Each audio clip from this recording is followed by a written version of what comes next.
At this point in time, ladies and gentlemen, I want to take this opportunity to introduce your motivational speaker for the day. His name is Bill Daring, and he's coming to us with a host of experiences, and really he has a wonderful story to share with you all this morning.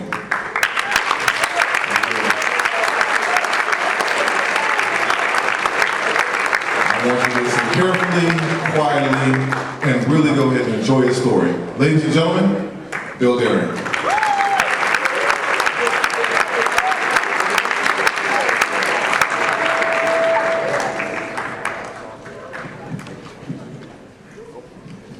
My name is Bill Stuttering, and I'm the person who disses the dis and disabilities. My commitment to you is that the story of my life inspires, empowers, and encourages you, such that you avoid some of the pain and devastation I went through. You are able to step beyond your concerns and limitations and live the life you want to live.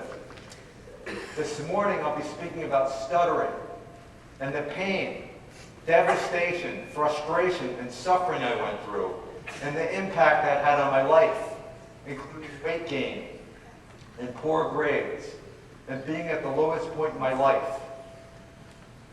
And then how I turned my life around, and the steps I took to achieve success. Here's what stopped me. I stuttered. I began stuttering when I was 7 years old. Growing up with a stuttering problem was really challenging and difficult. Throughout grade school and junior high, people would laugh and mock my speech all the time. I was humiliated, embarrassed. But the most challenging part of my life was high school. I remember in 9th grade, I had to do a speech. My history teacher announced that we'd all have to do an oral presentation. And I just about dropped on my seat. I'm like, oh my God, what am I going to do? I'm going to stutter my head off in front of a group of people. And I remember growing up, all of my teachers, they let me do a written paper.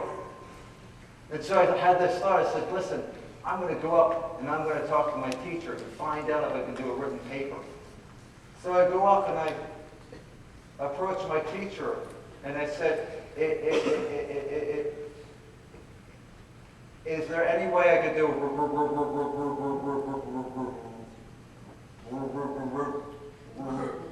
written paper? So if you haven't noticed, I got a B in music. And guess what? I did it. I got a B average. Do you have weaknesses that you would like to turn into strengths? I got into the four-year university of my choice. I went to Westchester University. My first year at Westchester University, it was so exciting. You know, I went because I heard that there was a ratio of, for every guy, there was 5 women. Like, I like those ratios. That worked for me.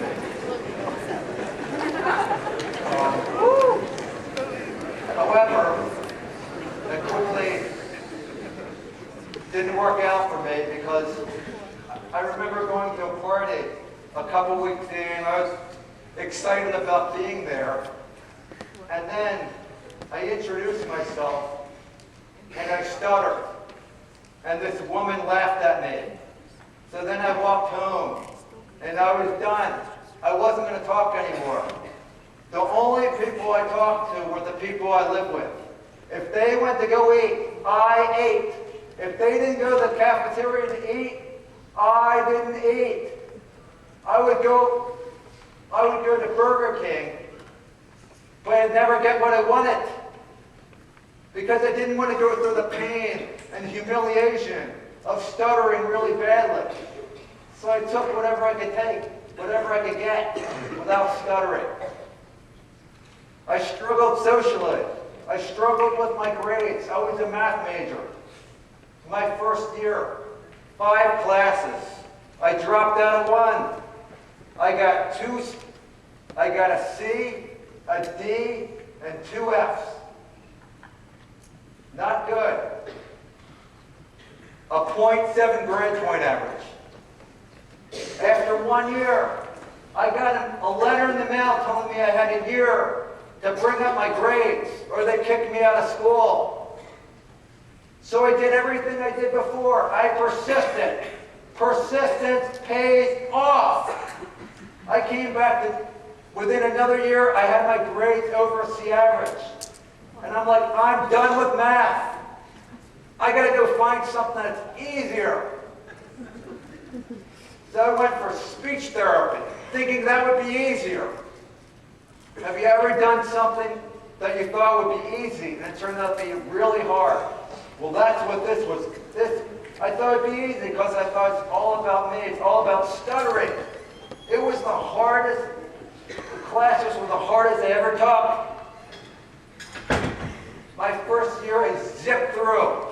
My second year I had this anatomy class. And how I studied it, I memorized, and then I do well in my exams. And I had another major class. And I failed my first exam. I failed my second exam. I failed my third exam. I failed five exams in a row. I failed my other major class as well. Except I had to wait a whole another year until I could take it again. Because it was only offered in the fall. And at this point, I just wanted to graduate college. So I came back the next year, persistent. I took my first anatomy exam again. Confident, I'm like really confident about it. I did great. Wrong. I failed. I made six exams in a row. I failed. My anatomy teacher said, Bill, I want to see you in my office. So I go to his office, and he says, Bill, you're really struggling. I think we need to find another major for you. He said, I can have you in another major in an hour. I was numb. I didn't respond. And then I went to the department chairperson, and he said, Bill, they said you're really struggling. I know you want to make it through.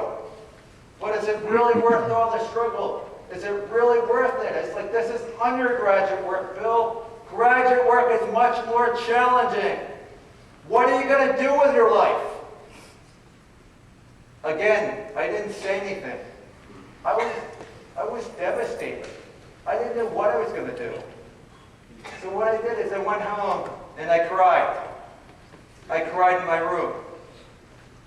And after I was done crying, I called up one of my friends. I said, listen, what am I going to do?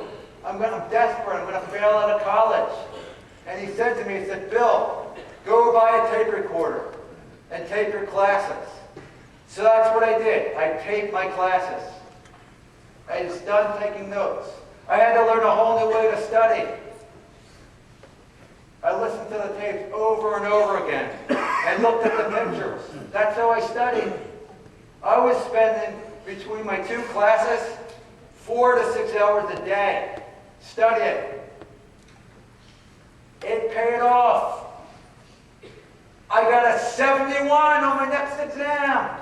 I was like, whoa! I was so excited about getting a 71. Most people are like, oh God, I got a 71. But not for me. I was like, woo! And then on my final exam, I got a B. I got a B in this class from failing 6 exams.